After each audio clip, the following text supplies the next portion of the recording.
ঘন লম্বা এবং সিল্কি চুল পছন্দ করে না এমন মেয়ে কোথাও খুঁজে পাওয়া যাবে না। আসসালামু আলাইকুম এভরিওয়ান, আশা করি তোমরা সবাই অনেক বেশি ভালো আছো। তোমরা দেখতেই পাচ্ছ আমার হাতে একটা হেয়ার রেমেডি। এটা আমি আমার ঘরে থাকা মাত্র 3টি উপকরণ দিয়েই বানিয়ে ফেলেছি। প্রাকৃতিকভাবে তৈরি করা এই হেয়ার রেমেডি এটা যুগ যুগ ধরে ব্যবহার হয়ে আসছে আমাদের মা চাচিদের চুলে। এই রেমেডি ব্যবহার করার ফলে আমরা পেতে পারি একদম আগের যুগের মতো ঘন লম্বা এবং সিল্কি চুল। তো এখানে আমি যে জিনিসগুলো ব্যবহার করেছিলাম তার মধ্যে প্রথমেই আছে পেঁয়াজ শুধু রান্নার কাজেই না, পেঁয়াজ এখন রূপচর্চার কাজেও ব্যবহৃত হয়। পেঁয়াজে রয়েছে প্রচুর পরিমাণে সালফার, যেটা চুলের আসল যে উপাদান ক্যারাটিন সেটা তৈরি করতে সাহায্য করে।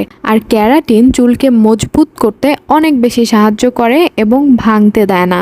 এছাড়াও পেঁয়াজের রস যখন আমরা স্ক্যাল্পে লাগাই তখন কিন্তু আমাদের রক্ত সঞ্চালন বৃদ্ধি পায়। রক্ত সঞ্চালন বেড়ে যাওয়ার ফলে চুলের গোড়ায় একদম পুষ্টি পৌঁছে যায় এবং নতুন চুল গজাতে সাহায্য করে। আরও যদি গুণাগুণের কথা বলে থাকি তাহলে এখানে আছে অ্যান্টিব্যাকটেরিয়াল এবং অ্যান্টিফাঙ্গাল, যার ফলে দেখা যায় চুলের গোড়ায় যদি খুশকি থাকে অথবা কোনো ব্যাকটেরিয়ার আক্রমণ থেকে থাকে সেটা কিন্তু চলে যাবে। এরপর আমি আরও নিয়ে নিয়েছিলাম অ্যালোভেরার গুণাগুণ যদি আমি নাও বলি তারপরও তোমরা সবাই জানো অ্যালোভেরা আমাদের চুলের এবং স্ক্যাল্পের জন্য কতটা উপকারী। অ্যালোভেরাতে যে জেল থাকে সেটা আমাদের স্ক্যাল্পকে সবসময় ঠান্ডা রাখতে সাহায্য করে। সেই সাথে যদি কোনো চুলকানি থেকে থাকে আমাদের স্ক্যাল্পে সেটাও কমিয়ে দেয়। চুলকে নরম এবং মসৃণ করে দেয়, তোমরা যেটাকে বলো সিল্কি হেয়ার। অ্যালোভেরা দিলে চুল অবশ্যই সিল্কি হবে, অবশ্যই শাইনি হবে। তো এখানে আমি পেঁয়াজটাকে একদম কুচি কুচি করে কেটে নিচ্ছিলাম। তার আগে আমি অ্যালোভেরা থেকে যে এক্সট্রা জেলটা ছিল সেটা বের করে নিয়েছি, তোমরা দেখতেই পেয়েছো।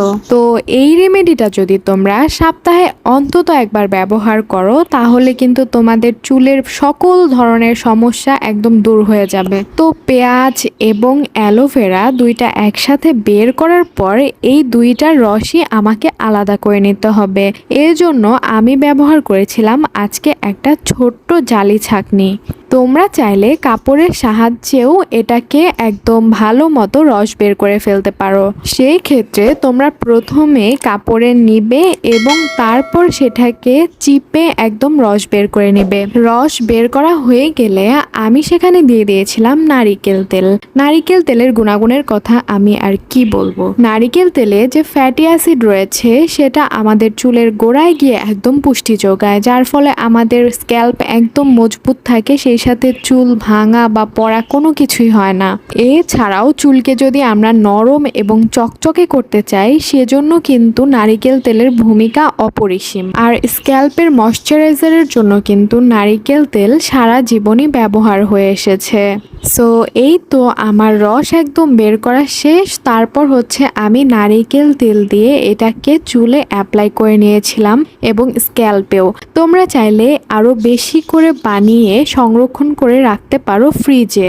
তারপর প্রতি সপ্তাহে অন্তত একবার এটা ব্যবহার করতে পারো। ফলাফল দেখার জন্য অবশ্যই তোমরা একটা ভালো শ্যাম্পু ব্যবহার করবে, না হলে কিন্তু বোঝা যাবে না যে ফলাফল কতটা ভালো হয়েছে। সো এই তো আমার আজকের হেয়ার রেমেডি এই পর্যন্তই। তোমাদের সাথে নেক্সট আবার অন্য কোনো হেয়ার রেমেডি নিয়ে চলে আসবো। ভালো থেকো, সুস্থ থেকো এবং আমার জন্য দোয়া করো। আল্লাহ হাফেজ।